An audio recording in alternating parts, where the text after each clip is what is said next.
Esse assunto já está batido. É um assunto bem antigo, da semana passada ainda.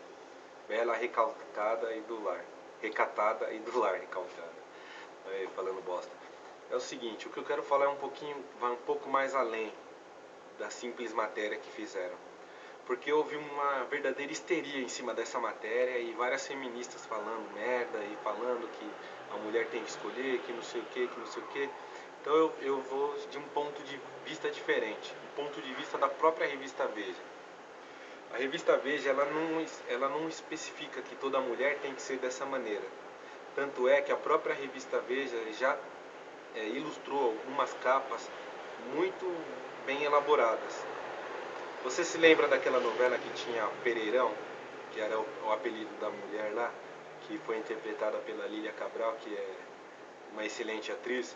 Que aquela mulher, ela se vestia com macacão lá de homem e ia fazer serviço estilo mecânico, torneira mecânica, etc. Foi feita uma matéria em cima dessa personagem, falando de mulheres que têm a mesma situação, onde o marido ou abandonou, ou é viúva, ou nunca mais se casou e que teve que batalhar na vida para criar os filhos. E ela não colocou isso como um padrão para todas as mulheres, mas exaltou todas as mulheres que de alguma maneira faziam isso, tinham que ter aquela vida. Houve alguém da direita falando merda sobre isso? Não, não houve. Outra matéria, capa da revista Veja, duas mulheres que se casaram. Em algum momento a revista Veja disse que esse era o padrão de mulher para o mundo? Não. Simplesmente exaltou o fato das duas mulheres se casarem, se assumirem, adotarem filhos, etc. E combaterem qualquer tipo de preconceito que pudesse ter em cima disso. Outros também, outra matéria que a própria revista Veja já colocou em capa: pais que cuidam dos filhos sozinhos. Foram abandonados, são separados e ou a esposa morreu ou tiveram de alguma maneira a guarda do filho, exaltando os pais solteiros que criam seus filhos, trabalham e criam seus filhos. Em alguma dessas matérias, você tenta entender o que eu estou falando. Alguma dessas matérias houve alguém da direita fazendo texto, falando caralho a quatro sobre isso que é errado ou que não é errado? Não, não houve.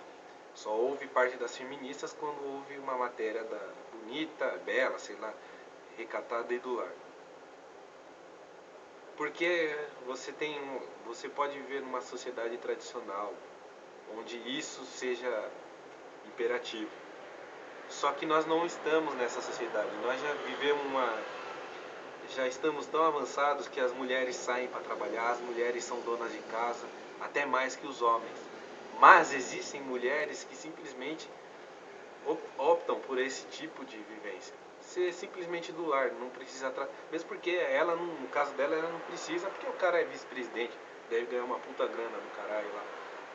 Então, existem mulheres assim, que o marido tem uma posição social aí alta e que ela prefere ficar em casa, cuidando do filho, ou fazendo atividades da casa. Isso não significa que ela simplesmente vai para a cozinha fazer a comida. Ela é rica, ela deve ter empregado para isso, empregadas para isso. Mas não há, então você tem que entender, você tem que versar o que é a esquerda e o que é a direita. O que a esquerda planta e o que a direita planta.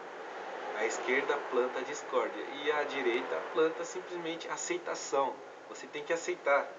Você não precisa se rebelar contra isso, porque não é necessário se rebelar contra isso. Bom, é isso que eu queria falar dessa revista. Acho que é o mínimo que eu posso falar para você finalmente entender que isso não é imperativo.